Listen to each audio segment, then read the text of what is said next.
शरद sir, दो तीन stocks के ऊपर चर्चा करनी ज़रूरी है। तो पहला नाम आता है एनटीपीसी ग्रीन का, जहां पे इन्होंने एक करार किया है बिहार सरकार के साथ, और उस करार के बीच स्टॉक में शुरुआती तेज़ी तो थी, लेकिन अभी भी करीब 1% के आसपास की बढ़त देखने को मिल रही है। और ये जो करार किया गया है रिन्यूएबल पावर प्रोजेक्ट्स को लेकर किया गया है, कैसा लग रहा है ये स्टॉक आपको?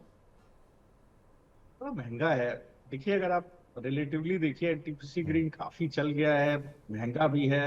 350 का पी हो गया है। सुमित जी, आप तो बहुत क्लोजली ऑब्जर्व करते हैं, मुझसे ज्यादा ही करते हैं।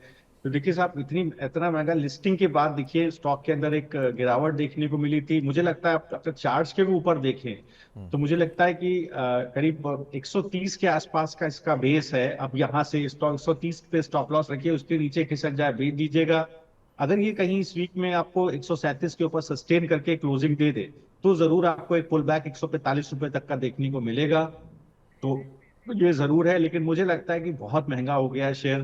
थोड़ा सा ध्यान रखिएगा आप, ये सब चीजें भी इंपॉर्टेंट होती हैं कि जो है किस तरह का भाव है। तो 130 के बाद स्टॉप लॉस रखिए, 137 के ऊपर निकलने पर 145 का टारगेट।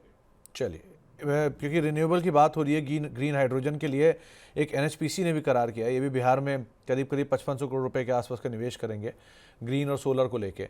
एनएचपीसी यहाँ कुछ दिख रहा है क्या सर? तो देखिए, हाँ, तो अगर आप, हाँ, तो देखिए अगर एनएनपीसी को भी देखिए तो देखिए यहाँ पर सबसे बड़ा जो एक बेस है 73 से 80 रुपए का। लास्ट टाइम मैंने सोचा था कि 91 से 95 का जो सप्लाई जोन है वो निकल जाएगा, लेकिन निकला नहीं। फिर जो है अक्टूबर के लास्ट में देखिए वहां से गिरावट देखने को मिली, और फ्रेश शॉर्ट स्टॉक के अंदर है करीब 87 89 रुपए, 87 90 रुपए लगा, दोबारा शॉर्ट्स बन गए। तो अब देखिए मुझे लगता है कि यही जोन है 73 टू 83, इस जोन में इसको सस्टेन होना चाहिए। सस्टेन कर जाए, लेकिन बड़ा मैं अभी एंट्री बोलूंगा नहीं। अगर 95 के ऊपर कभी सस्टेन होके निकलेगा तो एक अच्छा मूव इसके अंदर बनेगा। बाकी 73 से 95 रुपए में कंसोलिडेट हो सकता है। 95 के ऊपर निकल जाएगा तो ये ऑल टाइम हाई 117 रुपए की तरफ जाएगा, तो अभी अवॉइड करना बेहतर रहेगा। अभी के लिए अवॉइड करिए, ज़्यादा बेटर रहेगा। औरोबिंदो फार्मा पर एक सवाल, औरोबिंदो फार्मा एक स्टॉक पर और देखिए आप, शरद सर, इन्होंने एक सब्सिडरी को यूके एमएचआरए से अप्रूवल मिला है। अब वो दवा का नाम सामने स्क्रीन पर आप लोग पढ़ लिए कि बहुत बायोसिमिलर और बहुत टफ नाम है। शरद सर, क्या कह रहे हो आप, क्या करना चाहिए? 20 का मल्टीपल है औरोबिंदो फार्मा। बढ़िया है। देखिए मैं आपको बताऊं, ये जो इमीडिएट सप्लाई जोन है वो 1275 के ऊपर है स्पॉट। जैसे ही निकालेगा 1275, बढ़िया मूव इसमें 1400 रुपए की तरफ आएगा। एक अच्छा बेस इसमें बन गया है 1200 रुपए की तरफ। जो दर्शक हमें देख रहे हैं जिनके पास स्टॉक हैं जो फंसे हुए हैं, अगर आप ना, मतलब अगर कंसोलिडेटिंग स्टॉक में नहीं आप ट्रैप रहते हैं तो आप अच्छे ट्रेंडिंग स्टॉक ले सकते हैं। तो औरो फार्मा देखिए 1202, औरो देख लीजिए, डॉक्टर रेड्डी देख लीजिए, ल्यूपिन, इसके अलावा देखिए इप्का देखिए, ठीक है। तो ये सब स्टॉक देखिए बहुत अच्छे ट्रेंड आपको दिखा रहे हैं। तो बिल्कुल मुझे लगता है 1275 के ऊपर निकलेगा तो 1400 का भाव आएगा कि स्टॉप लॉस डाल लीजिए, 1200 पर आप बने रहिए। बने रहना यहाँ पर ज़्यादा बेटर रहेगा। अच्छा, मेटल स्पेस में बाइंग है, सो जेएसडब्ल्यू स्टील और टाटा स्टील, ये सारे स्टॉक जो हैं ये भी आज काफ़ी बज़ कर रहे हैं। और इनके पीछे वजह भी है कि डीजीटीआर ने नॉन एलॉय और एलॉय स्टील फ्लैट प्रोडक्ट्स के ऊपर जांच शुरू की, एंटी डंपिंग ड्यूटी की बातचीत है। सो इन दोनों में जेएसडब्ल्यू स्टील, ये कैसा लग रहा है आपको शरद सर? बढ़िया भैया, सबसे अच्छा यही लगता है मुझे। देखिए जेएसडब्ल्यू स्टील मुझे बिल्कुल पसंद है। तो मुझे लगता है कि जेएसडब्ल्यू स्टील में बिल्कुल देखिए, एक अगर आप देखेंगे तो एक राइजिंग चैनल ब्रेकडाउन देखने को मिला, बट उससे कुछ खास वक्त नहीं, वो दोबारा एंटर कर जाएगा।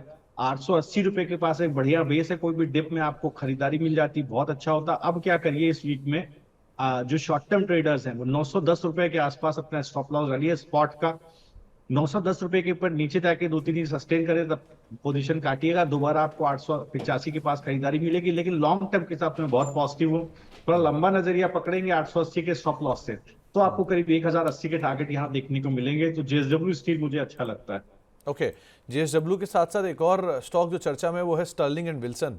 आज शुरुआत में 10-12% का उछाल था और 1200 करोड़ रुपए का ऑर्डर मिला ईपीसी को लेकर। अभी भी 8-9% शेयर ऊपर कामकाज कर रहा है, क्या करना चाहिए यहाँ पे? तो देखिए एसडब्ल्यू सोलर, देखिए मैनेजमेंट बड़ा कॉन्फिडेंट है कि 3 4 साल में हम रेवेन्यू डबल कर देंगे। तो क्योंकि ऑर्डर बुक इसकी मजबूत है, अगर आप देखेंगे तो अनएग्जीक्यूटेड ऑर्डर बुक 10,500 करोड़ के आसपास है, जो हाईएस्ट है कंपनी की हिस्ट्री में सेकेंड क्वार्टर के हिसाब से। तो मुझे लगता है यहाँ पर और भी डील जैसी आप डिस्कस करें लगातार कंपनी को मिलती रहेंगी। तो आप आने वाले समय में तो यहाँ पर आप देखेंगे अच्छे मार्जिन क्लॉक होते हुए दिखाई देंगे। लंबी अवधि के हिसाब से रोक करके चलेंगे तो बहुत अच्छी बात है। 15 से 20% का CAGR फाइनेंशियल ईयर 26 के आसपास जो है, जिस तरह का ऑर्डर बुक एक्सपेंशन है और एग्जीक्यूशन है कैपेबिलिटीज का, मैनेजमेंट का मानना है साहब यहाँ पर मार्जिन एक्सपेंशन होता हुआ दिखाई देगा। डोमेस्टिक ग्रॉस मार्जिन 10 से 11% रहेंगे। तो बिल्कुल देखिए, मैं स्टॉक को लेकर, SW सोलार को लेकर पॉजिटिव हूँ। ये किस तरह से गिरा है थोड़ा सा वो सरप्राइजिंग है। देखिए 500 524 के ऊपर एक बड़ा सप्लाई जोन बन गया है, उसके ऊपर निकल जाएगा तो मैं बुलिश रहूंगा। 600 रुपए का टारगेट उस स्थिति में खुलेगा तो, लेकिन 520 के ऊपर, 525 के ऊपर इसको सस्टेन होना पड़ेगा। अभी इस वीक में जिस तरह का प्राइस एक्शन है, 440 के पास स्टॉप लॉस डाल करके बने रहिए। 525 के पास आने पर आप दोबारा एक बार समझिएगा, प्राइस एक्शन देखिए कि क्या करना है। उसके ऊपर निकलेगा तो 600 का टारगेट आएगा। जी, एक इंडिया सीमेंट और देखिए, आज वो अप्रूवल आया है इनके एक एक्विजिशंस को लेकर, जो CCI की तरफ से अप्रूवल आता हुआ दिखाई पड़ा है। उस अप्रूवल के बाद स्टॉक में एक बढ़िया तेजी है, 7-8% के आसपास की तेजी है। क्या करना चाहिए इंडिया सीमेंट में?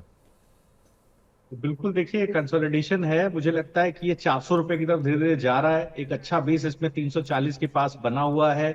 कंसोलिडेशन पैटर्न ब्रेकआउट आएगा, दैट इज वो करीब करीब 375 रुपए के ऊपर, 375 380, तो 400 रुपए तक का टारगेट यहाँ देखने को मिलेगा। तो मुझे लगता है अल्ट्राटेक को भी यहाँ पर देखिए एक बार ध्यान रख सकते हैं आप, तो वहां पर भी एक बार ध्यान रखिएगा। मुझे लगता है वहां पर भी अच्छा बेस बना हुआ है। वैसे तो नीचे 10,500 है, बट मुझे लगता है 11,200 के आसपास का बढ़िया बेस है। ये 12,000 12,300 आसपास जो सप्लाई जोन इसको तोड़ने की कोशिश करेगा। चलिए, तो बहुत लंबी सूची थी आज, और बहुत शरद सर को भी बिना रेस्ट के हम लोग लगातार पूछे ही चले जा रहे हैं। शरद सर, एक सवाल और दीजिए जरा जवाब। सुजलॉन के ऊपर एक फार्मर साहब ने सिर्फ एक लाइन लिखी है, सुजलॉन ना खरीदारी कर रखी है, खरीदारी करना चाहते कुछ नहीं।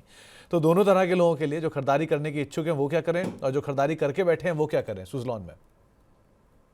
तो देखिए, स्टोरी तो कई बार डिस्कस कर चुके, कई बार इसका जिक्र हो चुका है। तो मुझे लगता है रिजल्ट अच्छे रहते हैं इसके, और ऑर्डर बुक भी बढ़िया ग्रोथ इसके अंदर रहती है। और ये सेक्टर भी देखिए, जहां तक मेरे पास नॉलेज है, 456 गीगावाट की ऑलरेडी कैपेसिटी इंडिया की हो गई है। 500 गीगावाट का 2030 का टारगेट था। तो कैपेसिटी एक्सपेंशन जबरदस्त है। तो इस सेक्टर में जितनी कंपनियां हैं, तो वहां पर देखिए अच्छी ग्रोथ देखने को मिल रही है। मुझे लगता है सुजलॉन के अंदर देखिए 54 रुपए के आसपास का बढ़िया बेस था, तो मैंने जिक्र भी किया था कि 54 रुपए के आसपास मौका मिलेगा, 54-55 के आसपास तो लीजिएगा। अगर ये 62 रुपए के ऊपर अब सस्टेन कर जाता है तो ये आपको 72 रुपए का टारगेट आपको देखने को मिल जाएगा। तो ये जरूर है 72 के ऊपर निकलेगा।